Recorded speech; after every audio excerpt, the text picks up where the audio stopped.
spy. In short, he is a goat of sats.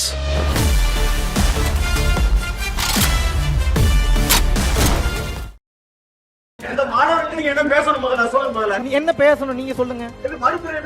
மறுபிறவியை பத்தி வேற யார் சொல்லி கொடுப்பா? மோட்டிவேஷனல் ஸ்பீக்கர் அவரா உள்ள வரல, இவங்க கூப்பிட்டுருக்காங்க, அவர் வந்து பேசியிருக்கார். போன ஜென்மத்துல நீங்க என்ன செஞ்சீங்களோ அதை பொறுத்து உங்களுக்கு இந்த பிறவி கொடுக்கப்பட்டிருக்கிறது. இந்த பள்ளிக்கூடத்து குழந்தைகள் ஆர்எஸ்எஸ்க்கு அகெயின்ஸ்டா ப்ரொடெஸ்ட் பண்றாங்க அப்படின்னு சொன்னார்.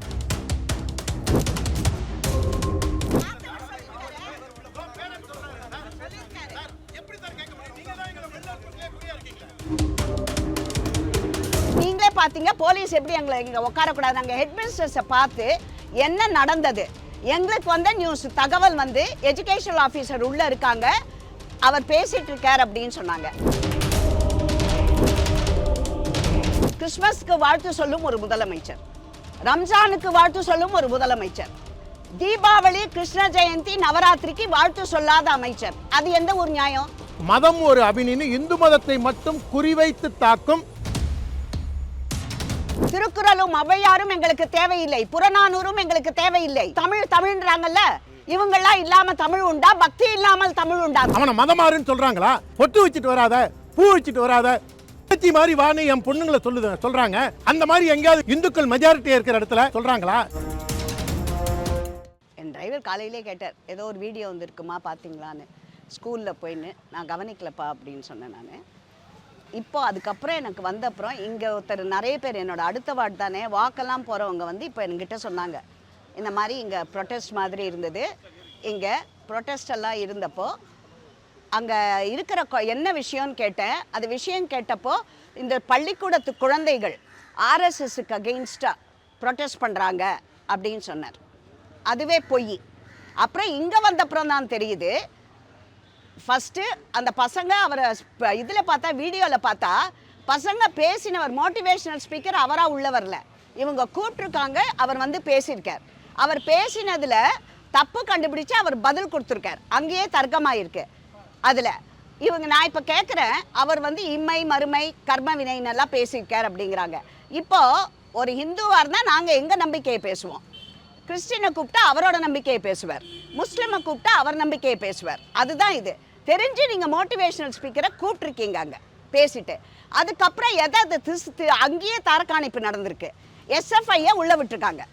உள்ள நாங்கள் இப்போ வந்தப்போ எங்களை உட்காந்துட்டு நீங்களே பார்த்தீங்க, போலீஸ் எப்படி எங்களை இங்கே உட்காரக்கூடாது, நாங்கள் ஹெட் மினிஸ்டர்ஸை பார்த்து என்ன நடந்தது, எங்களுக்கு வந்த நியூஸ் தகவல் வந்து எஜுகேஷனல் ஆஃபீஸர் உள்ளே இருக்காங்க, அவர் பேசிகிட்டு இருக்கார் அப்படின்னு சொன்னாங்க.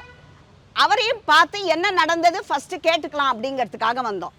அவங்க இப்போ எங்களுக்கு இங்கே வந்தப்புறம் இல்லை இங்கே இருக்கக்கூடாதுன்னு போலீஸ் எங்களை அனுப்பிச்சிட்டாங்க. நான் ஒத்துக்கிறேன், ஸ்கூலுக்குள்ளே டிஸ்டர்பன்ஸ் இருக்கக்கூடாது. அப்போது எஸ்எஃப்ஐயும் நீங்கள் உள்ளே விட்டுருக்கூடாது. எஸ்எஃப்ஐ வந்தால் டிஸ்டர்பன்ஸ் கிடையாது, நாங்கள் வந்தால் டிஸ்டர்பன்ஸ். அப்போது வரைச்ச பாருங்கள், நிறைய நியூஸ் வருது. இப்போ அந்த பள்ளிக்கூடத்து ஹெட்மினிஸ்டர்ஸை ட்ரான்ஸ்ஃபர் பண்ணியிருக்காங்க. இப்போ நான் கேட்குறேன், ஒரு ரம்ஜான் அன்னைக்கு கார்பரேஷன் பூங்கால நமாஸ் பண்ண ஒரு குரூப், எங்கிட்ட அந்த ஃபோட்டோ இருக்குது, அதை அலோவ் பண்ணாங்க.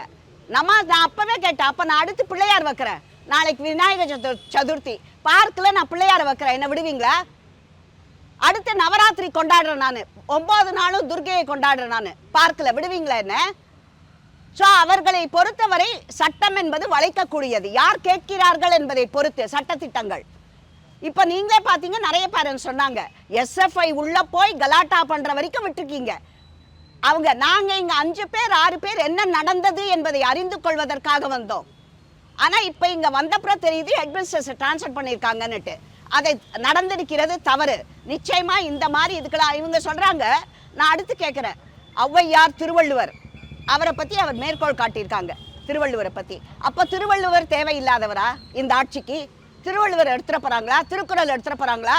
ஒருவேளை அவர்களுடைய ஆசான் ஈரோட்டு ராமசாமி அவர்கள் தங்கத்தட்டில் வைத்த மலம் அப்படின்னாரு, அதனால் அதை எடுத்துகிட்டு போகிறாங்களா அவங்க ஆசான் செய்தது போல்? அப்போ அவங்க ஓப்பனாக வரட்டும், நாங்கள் இந்து மதத்தை எதிர்க்க, அப்போ அதை பேசக்கூடாது, நாங்கள் சனாதன தர்மத்திற்கு காவலாக இருப்போன்று எந்த இடத்துலையும் டைலாக் விடக்கூடாது. இவங்க நான் என்ன கேட்குறேன்னாக்க, இவங்களா தானே கூப்பிட்ருக்காங்க அவரை.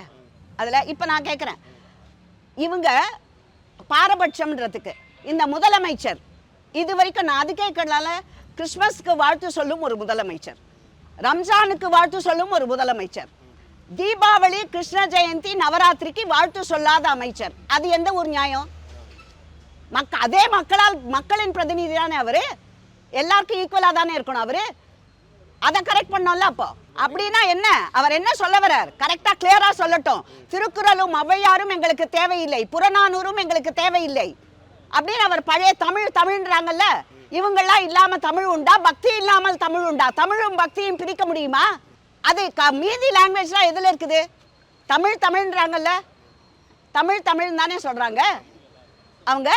அப்ப தமிழை இவர்கள் நான் சொல்லி அவர்களை எடுத்து விட்டு இப்ப எதுக்காக முருகனுக்கு சொன்னாங்க? முருகன் என்றால் தமிழ் என்ற ஒரு பொருள் தெரியுமா? முருகு என்றால் அழகு, முருகன் என்றால் தமிழ், பிள்ளை தமிழ் அதெல்லாம் இருக்கு. திருமுருகாற்றுப்படை அவங்க இப்ப எதுக்கு முருகனை கொண்டாடுறாங்க? அப்போ தமிழ் இல்லாம முருகன் இருக்காரா? அவங்கள கேட்டா நான் சொல்ல மாட்டேன், அவங்க தானே சொல்றாங்க முருகன் தமிழ் கடவுள்னுட்டு. தமிழையும் பக்தியையும் பிரிக்க முடியுமா? தமிழையும் எங்கள் கடவுளையும் பிரிக்க முடியுமா? மதுரையில தமிழ் சங்கம் நடத்தியது யாரு? நெற்றிக்கண் திறப்பினும் குற்றம் குற்றமேன்னு சொன்னது யாரு?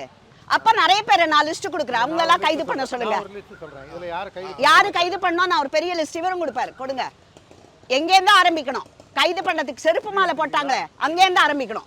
இன்னைக்கு கார்த்தால அமைச்சர், கல்வி அமைச்சர், பள்ளிக்கல்வித்துறை அமைச்சர் மரியாதைக்குரிய அன்பில் மகேஷ் பொய்யாமொழி அவர்கள் வந்து இங்கே இருந்த ஹெட்மிஸ்ட்ரஸை திருவள்ளூருக்கு டிரான்ஸ்ஃபர் பண்ணியிருக்காங்க. என்ன காரணம்னா, இங்கே வந்து போன ஜென்மம் பாவம் புண்ணியம் அப்படின்னு சொல்லி இங்கே வந்து ஒரு வகுப்பு நடத்தினதாக ஒரு ஆன்மீக சொற்பொழிவை ஏற்பாடு செஞ்சதை கண்டித்து இதை எப்படி செய்யலான்னு கேட்டு மதம் ஒரு அபினின்னு இந்து மதத்தை மட்டும் குறிவைத்து தாக்கும் கம்யூனிஸ்டின் அவுட்ஃபிட்டான எஸ்எஃப்ஐ வந்து இங்கே போராட்டம் நடத்தியிருக்காங்க கார்த்தால. திருவள்ளூரை கண்டிக்கும் விதமாக இந்த பள்ளிக்கூடத்தில் வந்து இந்த ஹெட்மிஸ்ட்ரஸை டிரான்ஸ்ஃபர் பண்ணியிருக்காங்க. திருவள்ளுவர் வந்து மறுபிறப்பு பிறப்புன்னு அதை சொன்னதை எதிராக என்னுடைய அன்பு சகோதரி உமானந்தன் சொன்னது போன்று திருவள்ளுவரையும் இவங்க இதில் பாடப்புஸ்தகத்திலேருந்து எடுக்க போகிறாங்களா? ஔவையாரை ஒழிச்சிட்டாங்க பாடப்புஸ்தகத்திலேருந்து. அப்போ ஔவை பாட்டியோட படம் எங்கெல்லாம் தமிழக அரசு வரைஞ்சி வச்சுருக்கோ அதையும் நீக்க போகிறாங்களாங்கிறது ஒரு கேள்வி. அதை தாண்டி இன்னொரு கேள்வியும் நான் கேட்குறேன். இன்றைக்கு காவல்துறை எங்களை போய் தலைமை ஆசிரியரை பார்த்து பேசணும்னு சொன்னால் எங்களை விடாத பள்ளிக்கல்வித்துறை, எங்களை விடாத அந்த R6 அசோக் நகர் போலீஸ் ஸ்டேஷனை சேர்ந்த இன்ஸ்பெக்டர் ரமணி அவர்கள் எப்படி கார்த்தால எஸ்எஃப்ஐக்கு மட்டும் பர்மிஷன் கொடுத்தாரு? எஸ்எஃப்ஐ இந்த ஸ்கூல் வாசலில் உட்காந்து தர்ணா பண்ணான், அவனை கைது செய்யாமல் எங்களை மிரட்டுறாரு, எப்படி அது? அப்போ திமுகக்கு ஏவல் வேலை செய்கின்றதா காவல்துறை?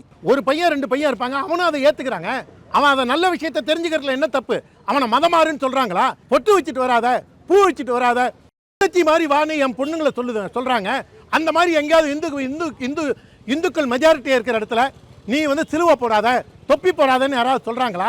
இது குதர்க்கவாதம்.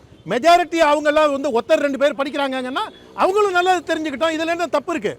மெஜாரிட்டி அப்போ மெஜாரிட்டியே ஒழிக்கணுங்கிறீங்களா? அப்போ இந்த நாட்டோட பண்பாடு, கலாச்சாரம், ஆன்மீகம் இதெல்லாம் ஒழிக்கிறதுக்கான வேலையாது. இந்த வாதமே தப்பான வாதம். அவங்க இருக்காங்க அப்படின்னா அவங்களும் சேர்ந்து கற்றுக்கிட்டோம், நல்லது தானே சொல்லித்தரோம். பள்ளிக்கல்வித்துறை உடனடியாக அந்த ஹெட்மிஸ்ட்ரஸை இங்கே கொண்டு வந்து திரும்பியும் இதே இடத்துல பணியில் அமர்த்தணும், முதல் கோரிக்கை. ரெண்டாவது கோரிக்கை, எஸ்எஃப்ஐ இங்கே வந்து பொய் பிரச்சாரம் செய்த எஸ்எஃப்ஐ மேலே கடுமையான நடவடிக்கை எடுத்து அவங்களை கைது செய்யணும். இதான் எங்கள் ரெண்டு கோரிக்கை. A lion is always a lion.